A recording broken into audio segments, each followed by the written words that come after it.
এক দীর্ঘ অপেক্ষার অবসান ঘটল আজ। সেই চিরচেনা পথ, নিজের মাতৃভূমি আর এক টুকরো বাড়ি, সবকিছুই তাকে একদিন ফেলে যেতে হয়েছিল কয়েক হাজার মাইল দূরে।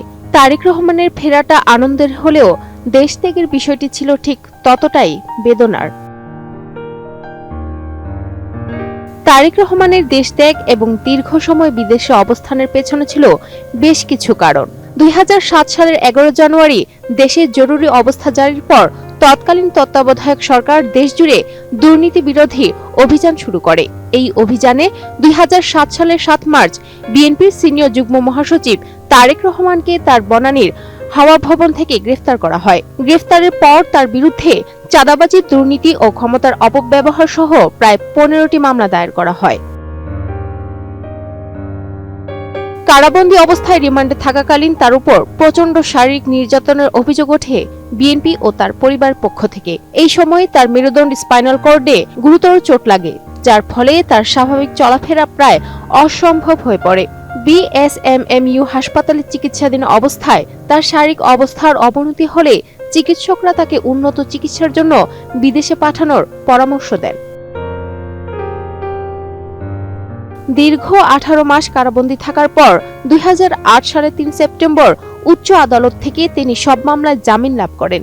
আইনি প্রক্রিয়া শেষে চিকিৎসার জন্য আদালতের অনুমতি নিয়ে 2008 সালের 11 সেপ্টেম্বর তিনি লন্ডনের উদ্দেশ্যে ঢাকা ত্যাগ করেন। শুরুতে এটি সাময়িক চিকিৎসা সফর হিসেবে বিবেচিত হলেও 2009 সালে আওয়ামী লীগ সরকার ক্ষমতায় আসার পর পরিস্থিতি পাল্টাতে শুরু করে।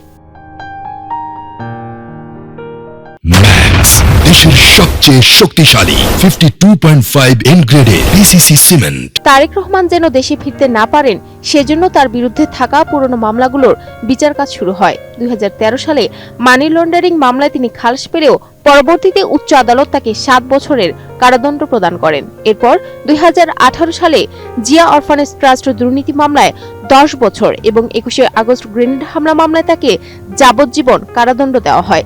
এছাড়াও বিভিন্ন সময় রাষ্ট্রদ্রোহ ও মানহানির একাধিক মামলায় তার বিরুদ্ধে সাজার রায় ঘোষণা করা হয়েছে। তবে মামলাগুলো রাজনৈতিক উদ্দেশ্যে প্রণোদিত হওয়ায় শেখ হাসিনার পতনের পর সব মামলা থেকে খালাস পান তিনি। বর্তমানে তিনি লন্ডনের কিংস্টন এলাকায় সপরিবারে বসবাস করছিলেন। পাসপোর্ট বা নাগরিকত্ব নিয়ে বিতর্ক থাকলেও তিনি সেখান থেকে বিএনপির ভারপ্রাপ্ত চেয়ারম্যান হিসেবে দলের নেতৃত্বে আছেন। একই সাথে ভার্চুয়াল মাধ্যমে রাজনৈতিক কর্মকাণ্ড পরিচালনা করেছেন।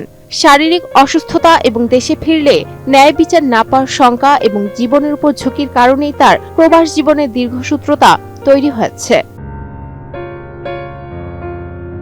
তবে 2024 সালের 5 আগস্ট ছাত্র জনতার অভ্যুত্থানের মুখে শেখ হাসিনা সরকারের পতনের পর পরিস্থিতির আমূল পরিবর্তন ঘটে। অন্তর্বর্তীকালীন সরকার দায়িত্ব নেওয়ার পর থেকেই তারেক রহমানের দেশে ফেরার পথ প্রশস্ত হতে শুরু করে। নিরসন করা হয় দেশে ফেরার জটিলতা। রাজনৈতিক বিশ্লেষকদের মতে তার এই ফেরা কেবল একজন নেতার প্রত্যাবর্তন নয়, বরং দেশের বর্তমান রাজনৈতিক পরিস্থিতির পরিবর্তন এবং আসন্ন জাতীয় নির্বাচনের প্রেক্ষাপটে এটি অত্যন্ত তাৎপর্যপূর্ণ ঘটনা। সবার প্রত্যাশা, সব চ্যালেঞ্জ মোকাবেলা করে তিনি এখন সরাসরি মাঠে থেকে দলকে নেতৃত্ব দেবেন। Sadia Siddika, ATN news.